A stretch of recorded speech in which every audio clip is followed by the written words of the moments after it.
It's Here First from IPR. I'm Megan McKinney. In today's episode, taking a look at campaign finance numbers, and later in the episode, an in-depth look at the H-2A visa program. It's Friday, April 17th.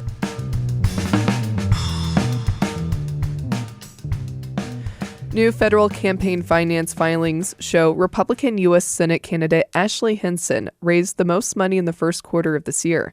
Here's more from IPR's Natalie Krebs. Reports from the Federal Elections Commission show Hinson raised more than $2.3 million during the first quarter of 2026, which covers January through March. That's significantly higher than her Republican challenger Jim Carlin, who raised about $47,000.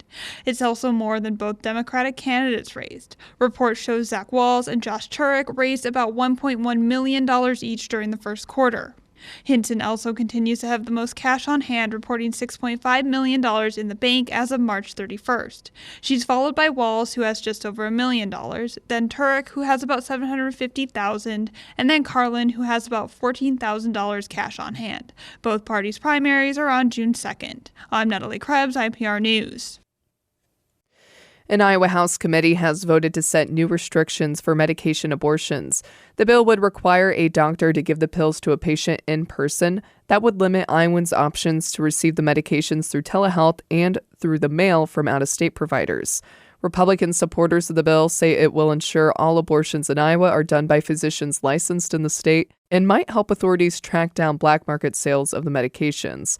All the Democrats on the committee opposed it. Representative Adam Zabner from Iowa City says the bill does not address the primary concerns of Iowans. So you are chipping away at the basic freedoms of everyday Iowans who just want some help accessing health care. Republican Representative Zach Deacon has filed an amendment to the bill that would classify abortion as a crime except to save the life of the mother. The bill is now eligible for debate in the House. The Iowa House has passed a bill to regulate law enforcement's use of systems that capture and store images of license plates. IPR's Katerina Sostarek reports. The bill would require automatic license plate readers to be authorized by city or county ordinance, and they could only use systems approved by a state agency. Plate readers couldn't be used for facial recognition, and police would have to delete license plate images after 30 days unless they're needed for an investigation. Republican Representative Ryan Weldon of Ankeny says the bill doesn't change how the private companies that operate license plate readers handle Iowans' data. A privacy bill that, in my opinion, doesn't address private vendors isn't a privacy bill. It is a half measure, and it's for that reason that I will not be supporting something that gives Iowans the impression that the problem is solved when it isn't. Republican Representative David Young says the bill strikes a balance between protecting liberty and keeping communities safe. I'm Katerina Sostarek, IPR News. It's been revealed boxing champion George Foreman was buried in Iowa, even though he's never lived in the state. The Texas native died last year at 76. His family made the surprise announcement during a news conference in Sioux City. His son, George Jr., says his father fell in love with the Luss Hills of western Iowa during a visit more than 40 years ago, and it's the perfect peaceful place for his father. There's a saying called Iowa nice. Have you heard that? Iowa nice. It was like he was nice, but he wasn't from Iowa, but this all makes sense now. The burial at Logan Park Cemetery was kept a secret until Foreman's memorial was uncovered a year later. The cemetery is located near the Scenic Stones State Park. It's Here First from IPR. I'm Megan McKinney. Stay with us in just a moment. The Trump administration is trying to ease a farm worker shortage, in part by cutting mandatory wages for foreign guest workers. But both immigration hardliners and labor advocates are pushing back. We're going to hear why in just a moment. Welcome back to Here First from IPR. I'm Megan McKinney. Most people tending America's farm fields were born outside of the U.S. Farmers are having a harder time finding employees following the immigration crackdowns. The Trump administration is trying to help by lowering wages for foreign guest workers, but changes to the H-2A visa program for guest workers is drawing fire from groups across the political spectrum. Harvest Public Media's Frank Morris reports. On a sprawling hay and row crop farm near Belleville, Kansas, 3 men replaced worn parts on a huge green planter. They're Mexican citizens, and farmer Thane Larson appreciates their steady, diligent work. Yeah, you didn't see one phone in anybody's hand looking at the social media or That's what you get, just work, work, work. Larson hired these men and brought them to his farm after they obtained H-2A visas. He says they're absolutely critical to his operation because farm jobs are hard to fill. Yeah, it's a frustrating part, and why we've had to try and really figure out the H-2A program, because you're not replacing, workers here. They're just filling a void that you can't do. If you're going to be in this business, you got to find people. Finding people is a huge issue in parts of rural America. That's fueled a fast expansion of the H-2A visa program. In the last 2 decades, it's exploded from about 50,000 workers to nearly 400,000.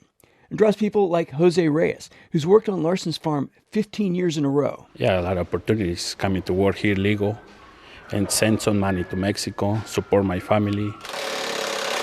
Larson says he could use a lot more H-2A workers, but he says the system's grown too complex and expensive. He says his total H-2A labor costs, including travel, paperwork, and housing, have risen to about $30 an hour on average. Larson's fine paying that much for valued employees like Reyes, but not for general farmhands. So he was glad when the Labor Department abruptly changed the way H-2A wages are calculated, cutting worker pay. Absolutely, it needed to happen, because you could not afford to pay. One size doesn't fit all. The new rule also allows employers to start charging for housing that they had provided free of charge. For some foreign guest workers, it was a $5 an hour pay cut. The statute requires H-2A wages to be set high enough, but United Farm Workers President Teresa Romero says lowering guest worker pay also devalues American labor. This is not something that is really taking care of American workers first. The Farm Workers Union is suing to stop the administration's wage rule change, arguing it undercuts domestic farm workers, especially those without legal status. What he's doing, the deportations and the wage cuts are a 1 and 2 punch.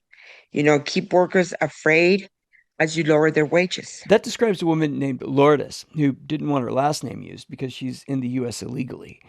Lourdes says she's long supported her kids working in the fields and greenhouses of eastern Colorado.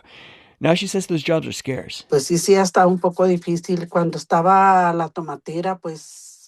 Back when the tomato season was in full swing, they let a lot of people go, laid them off from their jobs in the tomato fields because they started bringing in workers with work permits, known as H-2A visas.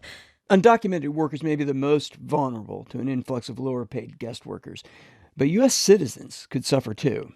John Miano, with the conservative Federation for American Immigration Reform, says cutting H-2A wages was a gift to farmers at the expense of the U.S. working class. Basically, it provides a subsidy for employers to bypass the free market.